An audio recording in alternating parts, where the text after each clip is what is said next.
coming up. Monsters. On Beyond.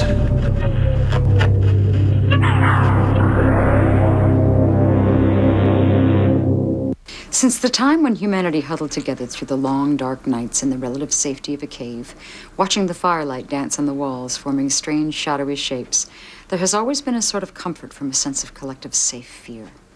A sort of safe fear that sparked the imagination and fantasies of what terrifying monsters and predators might lurk outside in the dark, just awaiting the opportunity for one or two frail humans to inadvertently poke an unwitting head out the safety of the cave. There must have been a great sense of warmth and safety in those nocturnal gatherings, warmth gained from the special mixture of fear and security. Today we have replaced it with a blanket, a bowl of popcorn, and the rental of the latest spook playing on television. Fear is one of the adhesives that holds our society together. It is also one of the most important educational factors that contributes to our success as a species. The kind of danger that pervades a fairy tale, a well-crafted horror novel, or a box office monster that makes it from the big screen to the DVD rental store with long-awaited enthusiasm. Is there any more to it than that? Are there any mysterious roots that make us turn to monsters for therapeutic entertainment?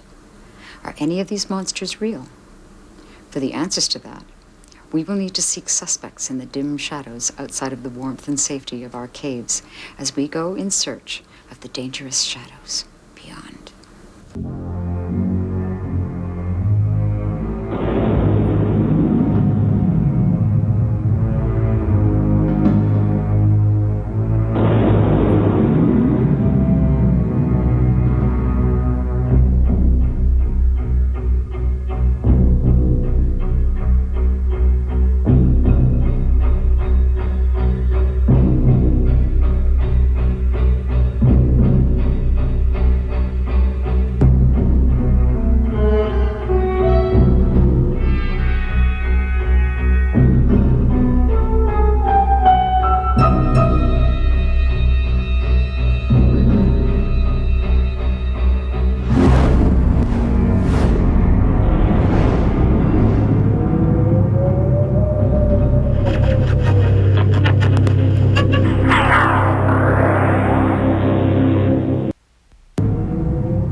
At one time, the monster was an important aspect of social development. Monsters were an echo of our primal past and the creature that lived beyond the safe confines of the cave. Therefore, monsters were associated with unknown lands and unknown things. Dragons in native and Asian cultures were seen as a symbol of the divine or as a symbol of the roller coaster ride of life, whilst in Europe, they were a symbol of infertility, jealousy, guarding treasures, or virgins for which they could never have any possible use. Dragons became mysterious symbols of conflict, warriors, treasure, and geographical boundaries. For instance, certain knights adopted the dragon as a symbol of their strength and valor. In fact, the knight Dracos, who introduced the dragon emblem to Hungary, was the ancestor of Dracul and Vlad the Impaler. It came to be that unexplored areas on maps would be marked indicating that monsters such as dragons lived there. This connection between monster and the unknown meant that the monster was a critical symbol in the Renaissance as Western society began to use science and other academic models to try to understand the unknown. Monsters were seen as scientific puzzles, things science needed to understand. As science and medicine changed, the role of the monster also changed. The object of our fears became unified with the fears that came hand in hand with the potential high-risk stakes of science.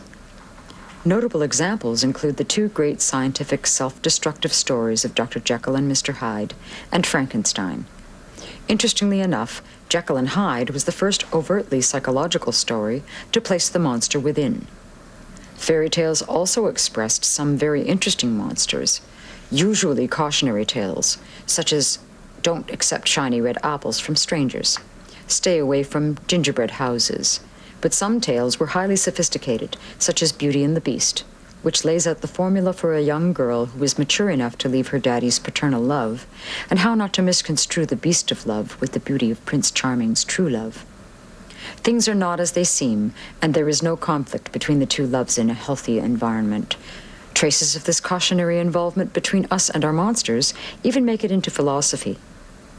Monsters in philosophy can be found from Aristotle to Nietzsche. They inhabit storytelling in all its forms, from Gilgamesh and Homer's Odyssey to monsters in modern cinema such as Freddy, Jason, and Chucky. As our society develops, so does the cautionary tale. For example, in the early 20th century, the sizes of the monsters were fantastic, as with King Kong. But cinema gave rise to a cycle of horror subjects that lasted a whole century, and including variants on dragons, Frankenstein, and Jekyll, which included vampires, zombies, mummies, prehistoric monsters unleashed on the modern world, alien threats, and even giant squids. The advent of the atomic bomb merely added the fear of the unknown effects of radiation to the mix. This gave rise to all kinds of mutilations, from lagoon dwellers to giant insects. All scary stuff, and certainly expressive of the development of the machine age to the atomic age, with all of what turned out to be highly justifiable suspicions. Do any of these monsters have a basis in reality? Some do. Certainly some of those that fall into the category of cryptozoological monsters, like giant squids, Tasman sea monsters, and prehistoric creatures that survive in the depths of the oceans. Although rarely documented, these creatures do exist and have been captured and proven. These factual monsters also give rise to a potential credibility in monsters such as Nessie or the Loch Ness Monster. Some also believe that dragons may also be some kind of genetic memory from prehistoric times. Whilst very few people still believe in such monsters as vampires, and there is little evidence of their existence in our world,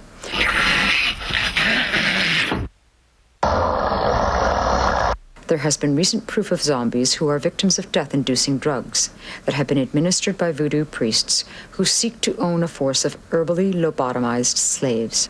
This practice was exposed in the 1970s in Haiti and Africa, with indication that it is, or at least was, also practiced in the West Indies. The subject of monsters is in some way cut and dried. We know where many of the sources of the mythological and legendary creatures begin.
I think Jung, who's very much into archetypes, would say, well, obviously, as you were just suggesting, through human evolution, or the evolution even before the human, we've always had critters around that were fearsome, and you better watch out for them or they get you. Through the evolution of the human consciousness, maybe got an archetype of critters to avoid, or critter monsters that are lurking there. And it's also conceivable that along with that, we also have monsters in our consciousness that are not physically real but have a reality in another realm, in the realm of consciousness, that the archetypal level of consciousness that we all have access to and that may come in our dreams. Welcome to my nightmare. You know, the case of those two women there lived on Lawrence Street in a house. They rented the place, and then at one stage, one of the women that has a bedroom on the third floor begins to experience something coming at night, and it's something that lies down on the bed beside her, and on some occasion in the night she wakes up and she sees a monster, a very ugly looking thing, but it's not a creature that any of us would know from zoology. It is a monster type being that's very fearsome and lets her know that it's not for her best interests, and it scares the stuffings out of her, and she eventually decided not to sleep on the third floor and takes a room there, often then sleeps in the same room at which her roommate is sleeping on the second floor because it's more peaceful. And they had other haunting type phenomena, but amongst the haunting phenomena is the experience of monster type beings. They may serve subconscious functions, and we've got to be open to the possibility that there is a realm of being in which very ugly demonic type organisms, whether monsters or devils or demons, exist. We've got to be open to the possibility that there is a realm of beings, whether monsters or devils or demons exist. And if they manifest in our consciousness, may take on the forms of things that are not zoological creatures, but actually from another level. That's essentially the bottom line, yeah. Essentially, in many respects, that would be a potential existence, beginning point for the existence of Frankenstein, or the creation of Frankenstein. One of the Kabbalists determined that one could bring to existence a being from the mud of the earth. That's where Adam came from, right? And was reported to know how to create a golem, to form a being from the mud of the earth. And I believe that what they had to do was, once he was formed, to put Emet on his forehead. And there's very, very limited text that I have on it, although there's been a storybook written about the golem and how I think it was a kid gets someone to create a golem and so on. The trouble with the golem is that even if he does exist, or if it were possible to bring such a creature into existence, this creature has no discernment and has no, it's a very unstable power, hard to control. The Kabbalists who believe it and who know of it would presumably be extremely concerned about anyone even suggesting doing such a thing. It would go against, I believe, everything we believe to be the appropriate thing to do. So even though we know it's possible, it's not something we would do, because the whole idea of Kabbalah is to put both the good and the bad in balance. And you create a golem, you create an imbalance. They give voice to our inner fears. Yes. And allow us, once we bring them into creation, allow us to have better control over them. So it's an empowering process. That's the essence of monsters that we create.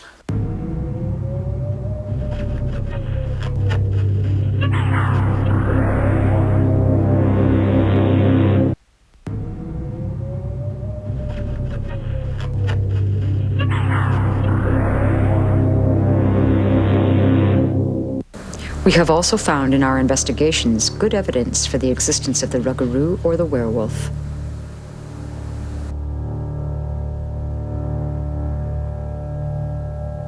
It was moving towards us. Yeah. Very slowly, but it was moving towards us. Too small to be a bear, but too big to be a dog, kind of thing. Looked like a bear, but it moved like a wolf. Yeah, 3 times. Is this in the same place or 3 different places? 3 different places. It was really thick, like really wide. Didn't have a tail. Could it have been a bear, maybe? But bears usually like waddle when they walk. There was 4 of us. And this is over a period of like 2 or 3 hours? Something like that. It scared you, did it? Oh yeah. Yeah, it was real creepy. Amber started like, she turned around, she's like, oh my god, and then like it turned around, it wasn't black though, it was like a dark brown. And like it got on the road. I didn't want to like stop and like stare at it, so I just kind of bucked off. Ran as fast as I could. I was too scared. Don't know if it's gonna like come attack the car or the hell. What's it gonna do?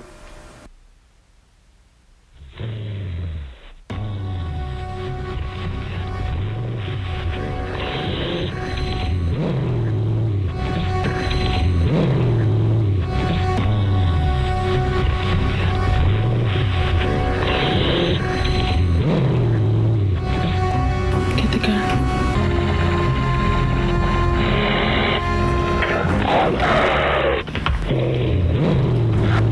I was just scared. And then, and while I was sitting in the bathroom, a bunch of stuff were going through my head. If I'd ever see tomorrow, about my niece, about Dylan. Because me, I used to think of myself as tough, like, just like, you know, not scared of anything. And here this was happening to me and I'm so scared. And me and Dylan were sitting there and Dylan was like, I'm sorry for being a bad boy, he's telling me. He's telling me that. Just gotta catch my breath.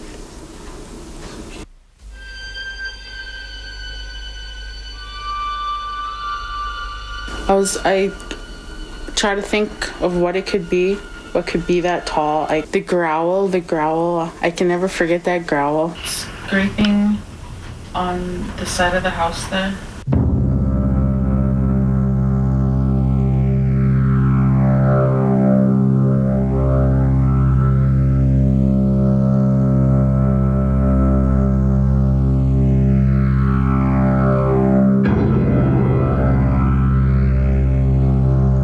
And, like the whole body was like really big.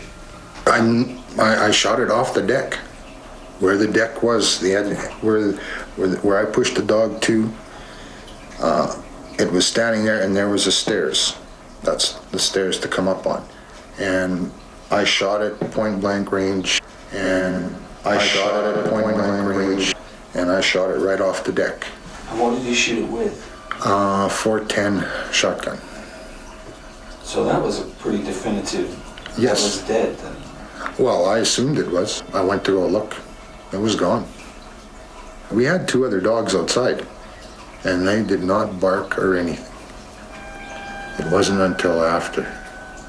We were heading east, and it was running the same direction, and the dog looked in the passenger window, and I looked, and I was going over 50 miles an hour in this dog, so that was it.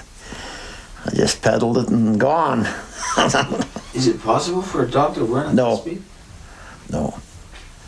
I mean, even a greyhound couldn't run that, not the way I was cruising, because we were going 3, 4, 5 miles, and there's no crossroads. It was just a graded road between the fields, and we were just flying, and this dog, I'd basically say maybe 2 miles it went. Maybe 2 miles it went. It had long, tall, skinny horse legs, 4 legs. We went back in the afternoon and we found the footsteps where this thing walked up to the grain, out of the grain, and to where we were parked with the car, and that's as far as they went. But we couldn't see no dog trail, but we did find horse tracks, so we did see find horse tracks. Was it a horse or was it a dog? The body was like a wolf, kind of, a little bit bigger wolf.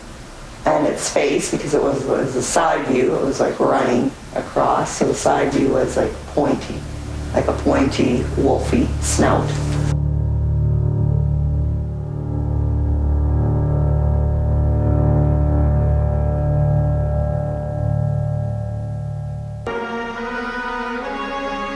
Next time on Beyond. The Spear of Destiny.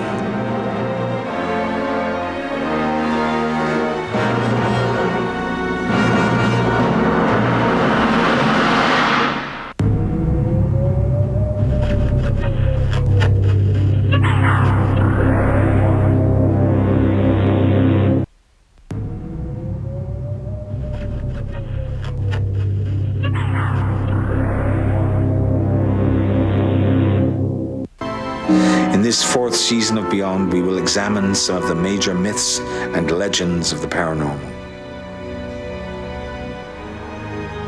many of which have woven themselves into the fabric of our culture. Many are interconnected with other subjects in this and other seasons of Beyond. Sometimes the research leads to answers. Sometimes answers from science, sometimes from spiritual realms, sometimes from somewhere in between. Mysteries that inspire the imagination and compel us to seek an answer.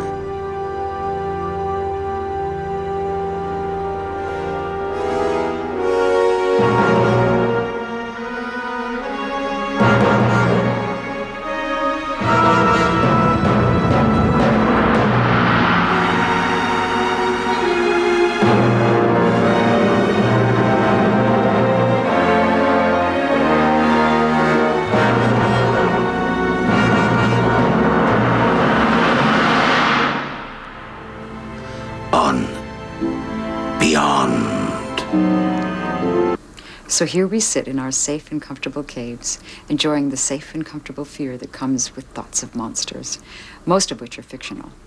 Many of our monsters are openly fictional in origin, and the creative nature with which they are invented enhance our fearful pleasures. Many are similar in that they share an immortal or unstoppable force like Freddy, Jason, Michael, Candyman, and even Jeepers Creepers. Some have limitations and can only become a threat on certain days or times of the year. Some, like Alien and Predator, come from the unknown depths of space, and as such may represent an ever so slightly real fear. Some are demons, which are rooted in religious fears set in place to keep the congregations in the fold. Some involve a form of moral payback for inappropriate behavior. In many ways, the most frightening are the ones that warn of the danger that resides within, such as tales of possession or psychosis. But the scariest of all are the monsters that seem to have a basis in reality and show that they come from a much more real place, somewhere out there, outside the confines of our permissibly scary sitting rooms, somewhere outside of the magical rectangles of our television sets, somewhere beyond.